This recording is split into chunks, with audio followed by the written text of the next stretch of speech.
Hi, I'm Dan from Everyday Plastic. I'm here to chat to you about the plastic problem, and I'm also here to set you a little plastic challenge.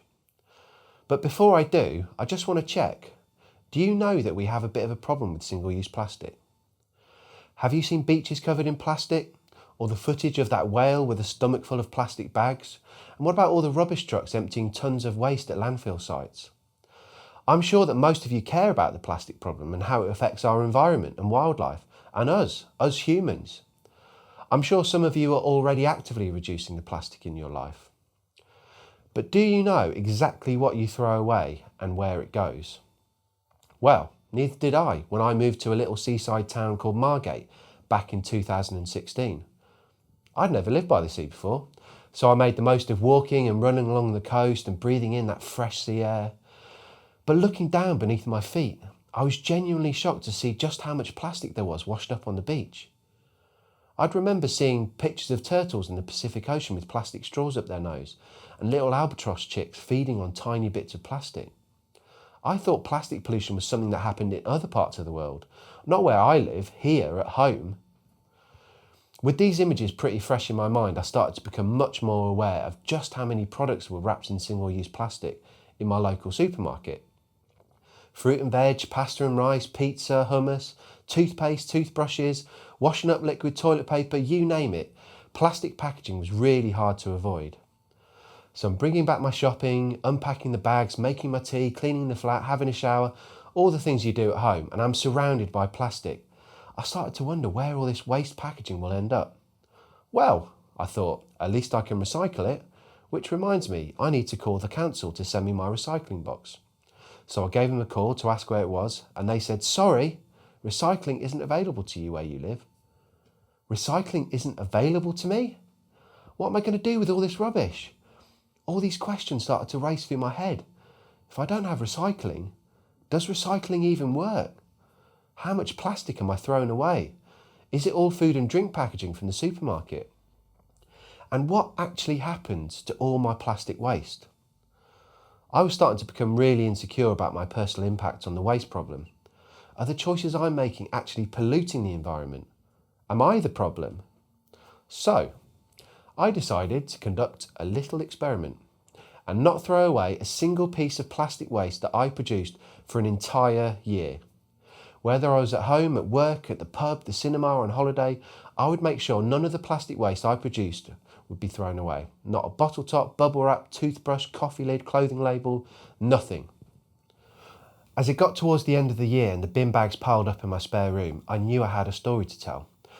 As much as I was reading and learning more about the plastic problem, I couldn't forget all those initial questions I had. I wanted to calculate my personal plastic footprint to get an in-depth insight into what I was consuming and my habits. I wanted to know what my individual impact was. Obviously, I had no idea how to do that, but luckily I met a researcher who did.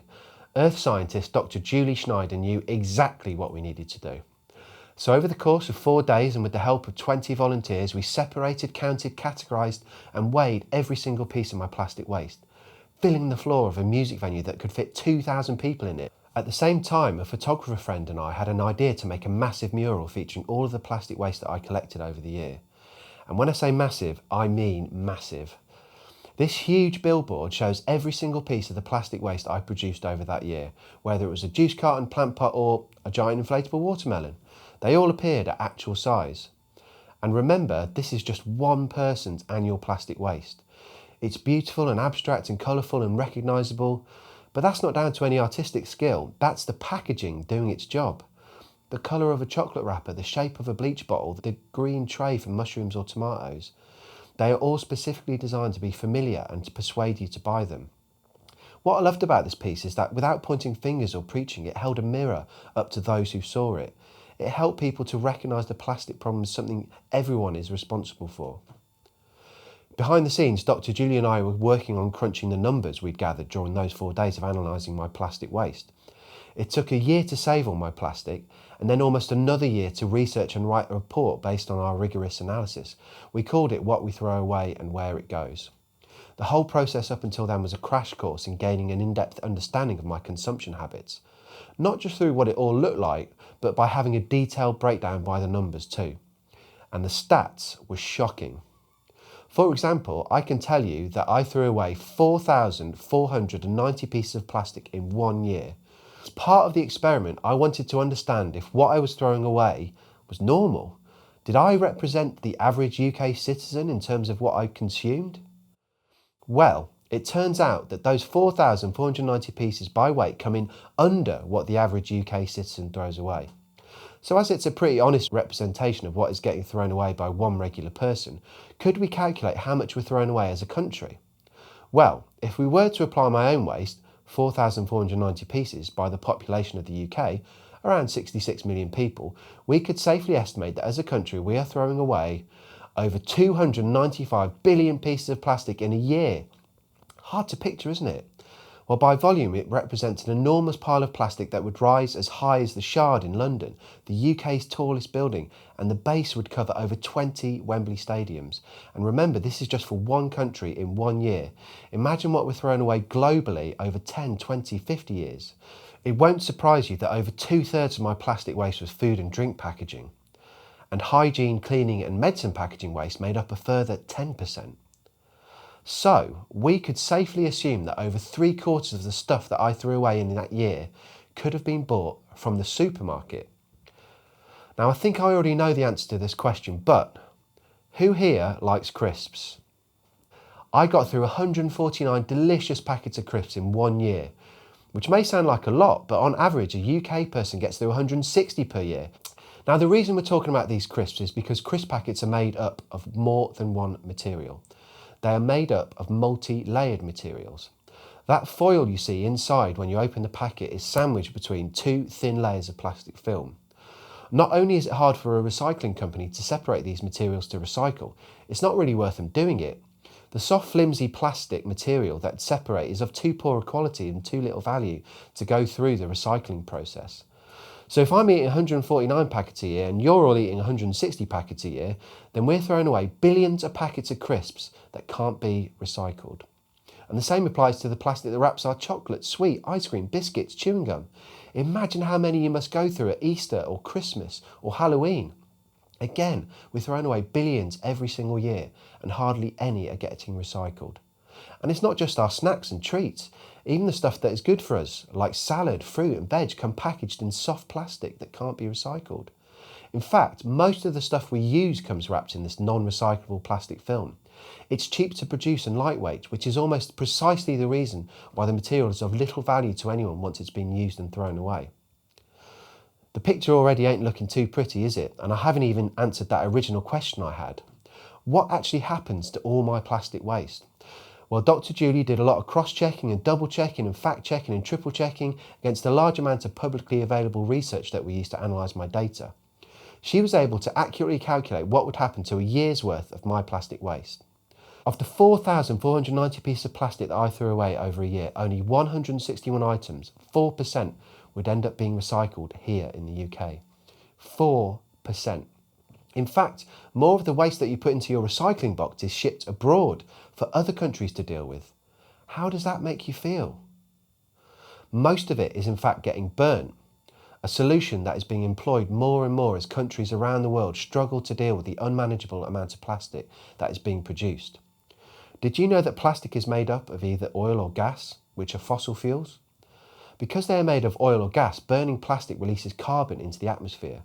And as you may know, burning carbon on such a large scale is accelerating global heating and climate change. Well, I certainly achieved my initial objective of learning more about my personal impact on the plastic problem. By collecting almost 4,500 pieces of plastic in 1 year, I'm perhaps the only person to have ever confronted the stark reality of the global plastic problem through my own individual habits and behaviours. So much so that it changed my life.